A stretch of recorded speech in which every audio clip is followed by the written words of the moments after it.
My husband and I both are. We've been in the community for the last 20 years, and our oldest is going to SIUE in the fall. Our oldest is graduating from EHS, so very excited. This is particularly near and dear to my heart. I love doing speaking engagements, but this is my home. This is my community that we're very planted in.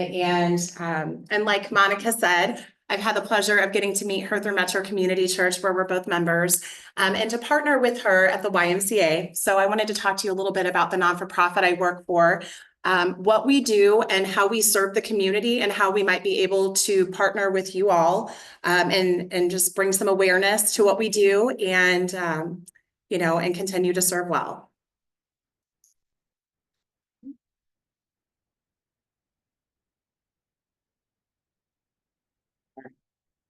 Thank you. Okay, so when a crisis strikes, many of us do rely on our relatives or our friends, our neighbors to help us, right? If we take a moment in this room, I'm sure each of you can think of a crisis that you've experienced in your life. That might have been an unexpected medical diagnosis. That might have been loss of a job, loss of a loved one, a divorce, any number of crisis situations. It could have been a legal issue that you found yourself in. And if you take a moment to think about who surrounded you during that time, who was your community, who came alongside of you, because those are the people that we remember, right, when the tough times come. But for the families that we serve, they live in isolation. Most of them don't have support when they need it. And these are people that live in our communities. The situation often can escalate into times where their children could suffer neglect or abuse, or be removed from the home because of a parent's hardships. And so what Safe Families aims to do is to come alongside of those families and help them get back on their feet before abuse or neglect occurs. We believe that caring for children starts by caring for the parents. If the parents aren't okay, the children aren't going to be okay. And many of you in this community know that because of the work that you do. So we aim to support through our three major pillars: radical hospitality, disruptive generosity, and intentional compassion toward families. Radical ordinary hospitality is this: using your home in a daily way that seeks to make strangers neighbors and neighbors family of God. Rosaria Butterfield. She wrote the book, The Gospel Comes with a House Key. So our mission of radical hospitality is this: we want to preserve families by committing to prevent abuse and neglect, again, reducing the number of children that enter foster care. So I'll get into a little bit about how we do this. We do this by partnering with local churches to recruit volunteers and to be a support that comes alongside of families. So Monica had mentioned that my family started off as a volunteer. We were a host family.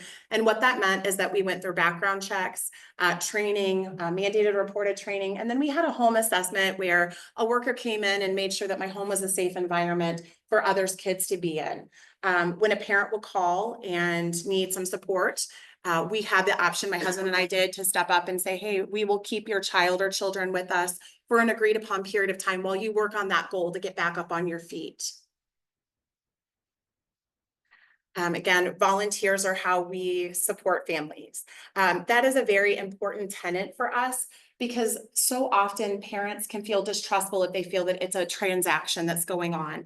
So with foster care, there is no choice that a parent has, but with Safe Families, they willingly choose to place their children with us during a period of time. And also when they find out that our volunteers are just that, they're not financially compensated, that changes the relationship a bit, because no one is profiting from this in any way, and there's no incentive for anyone to keep their child.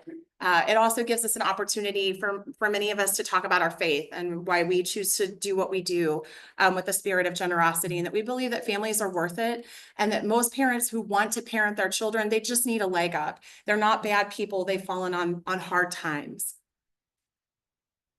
So the kinds of families that we serve, or the support systems that we aim to provide, are people who are in isolation, families who are experiencing unemployment or homelessness. Homelessness is actually the #1 reason for our Metro East chapter that we do receive referrals. A lack of childcare. I'll point out in this case, we're not here to become daycare, but we're here to help fill in that gap while a parent secures safe daycare. We probably all heard the stories of a parent leaving their child with somebody who turned out to be an unfit caregiver. Maybe it was somebody they didn't know very well. Maybe it was a paramour, a neighbor or somebody, and they felt like they had no other options. They needed to go to work to keep a roof over their head. But in the process, maybe their child was harmed. And so with very little alternatives in the community, Safe Families can help fill in a gap like that. We also serve parents who are experiencing addiction. We've recently served a mom that completed a 30-day rehabilitation program. She desperately wanted to get sober, but she really needed care for her child while she did that. And so we were able to come alongside of her and offer that support and a safe place for her child. And she actually graduated out of that program this week. It's beautiful to see. We also serve families that are experiencing domestic violence. And helping link them with other services in the community and also a safe place for them to get back up on their feet. So our 3 objectives are, like I mentioned, child abuse prevention. We want to try to help catch families before it escalates to that. Child welfare deflection is also a goal of ours.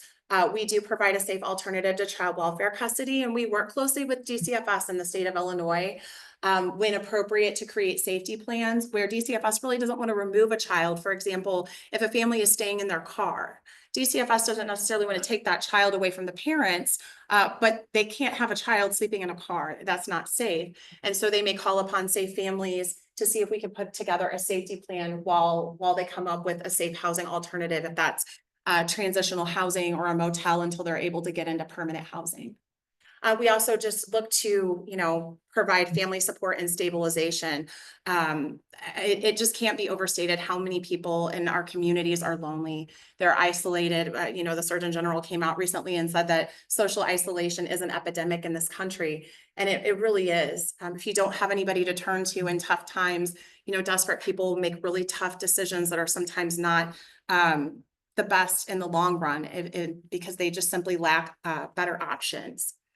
So for us, the heart of Safe Families is welcoming strangers into our home. And by that, what I mean is in a safe way, becoming relational, getting to know someone. It can be kind of scary when you read about somebody just on a sheet of paper, but when you lean in and get to know them better and see how much you have in common, it's really humbling. What makes us distinctive from other organizations? We are faith motivated and family focused. We build on establishing relationships. So we're not a program. I'm not a caseworker. We aim to be relational. We are volunteer driven and professionally supported. Again, like I mentioned before, parents voluntarily come to us to request a hosting, but they do maintain full custody and rights of their children. We aim to build a permanent support system that lasts even after that family moves on, many of them stay in contact with the host families or what we call family friends that they've made along the way. And they do life together. They celebrate holidays and birthdays. They go to parades together. They grab coffee.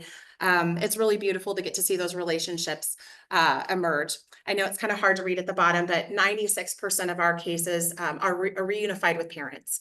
That is a pretty significant number to us, that 96% of the time when a parent requests support from us, their kids come back to them. That's a much higher rate than DCFS. And there are a small percentage of parents that in the middle of their crisis, maybe they need longer help. Maybe DCFS does become involved, or maybe there's another family member or friend that takes their children longer term.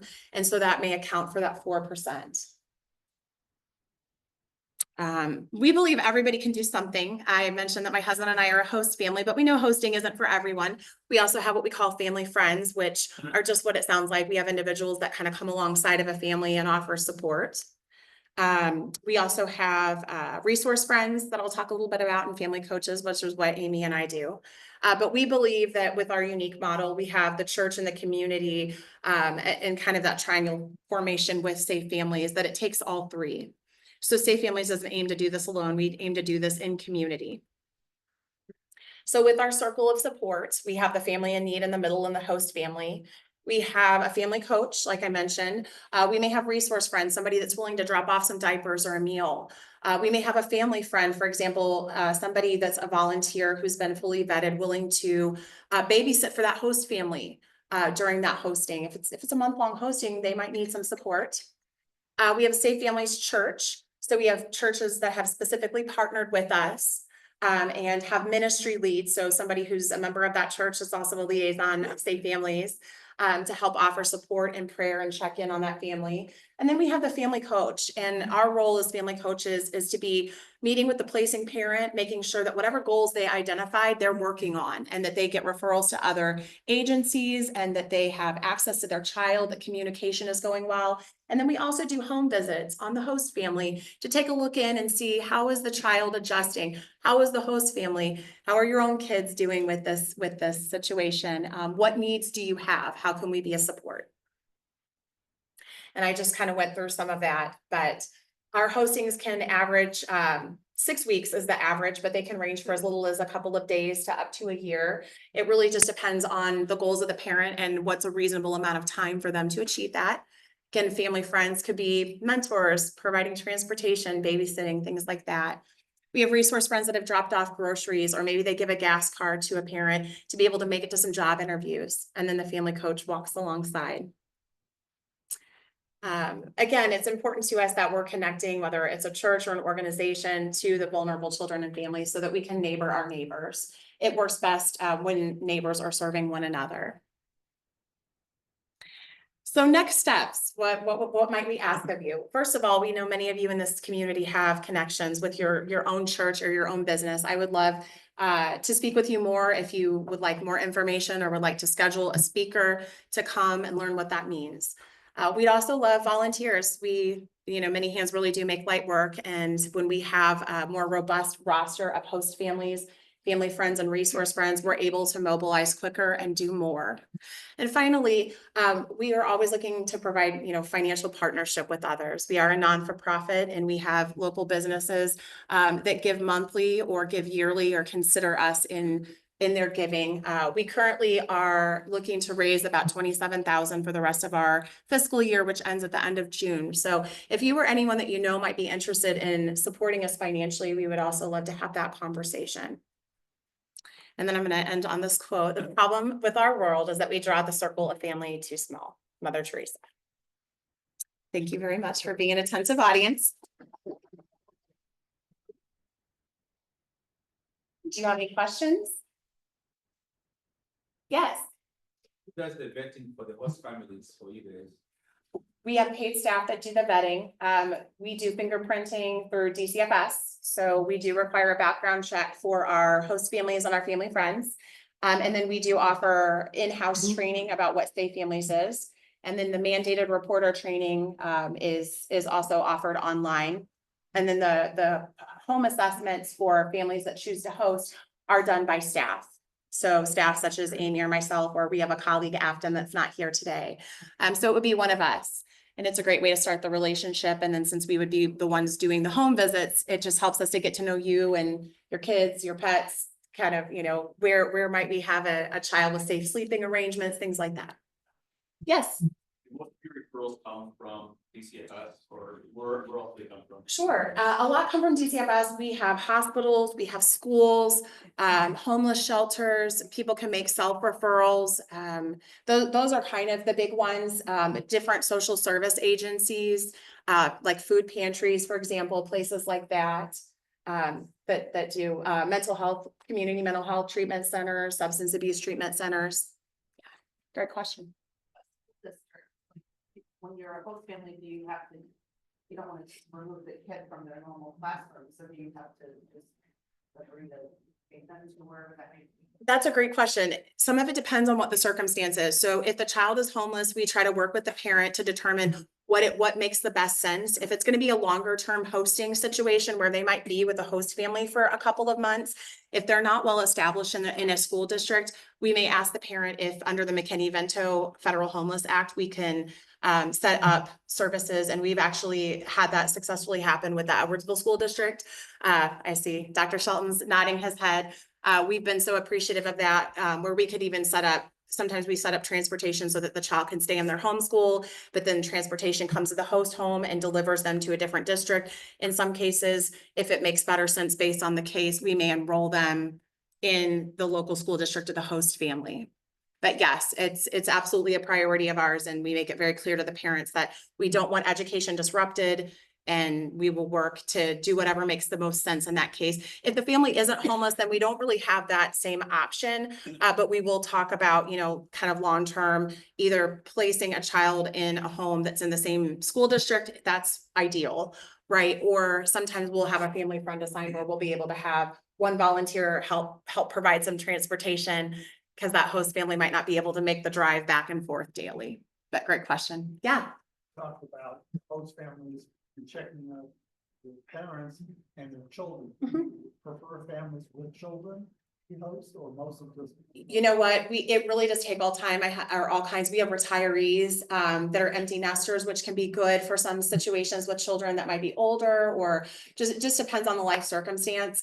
We have people that are young and don't have children. We have unmarried people, we have married people, we have people with children of all ages. So there's really no, it takes all, but that's also a great question. Yeah. Might have said it, are you based out of Metro Church or where's your office? Oh, that's a really great question. So right now we don't have a designated office space. I go wherever the Lord calls me. But mostly community based, and we do have some spaces. One of the partnerships that we have that Monica mentioned is the YMCA has been kind enough to let us use space if we need to meet with parents.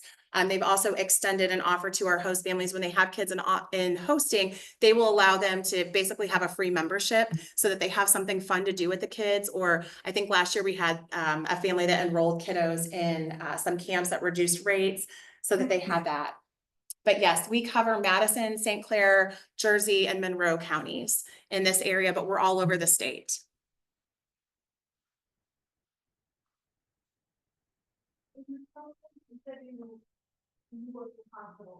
We do. That's a really good question. The general answer is usually not, but it depends on the host families. We've had host families where we have like a NICU nurse or a pediatrician. And so we had like a baby that was a failure to thrive case, and he was placed with a pediatrician. So that was a great fit, because then there was pretty intensive monitoring. For the most part though, that brings up a good point. The crisis really needs to be more of the parents than of the children. So if it's behavioral issues, especially self-harm or destruction of property, elopement, things like that, that would not be the best fit. Yeah. Have you reached out to Riverbend Family Ministries? Yes. Yes, we have. And they are a wonderful partner. We've worked with several of the agencies there, but thank you. Yes. Thank you so much. I appreciate you guys. I know, I think it's loud. I think it decided I was done. Okay. All right. So, hey, excuse me. Wait a second. So thank you. And on behalf of the Tazowski family and home nursery, I want to present you with today's Senate piece. Thank you. And thank you very much for your presentation and all the work you do. Well, thank you. Okay.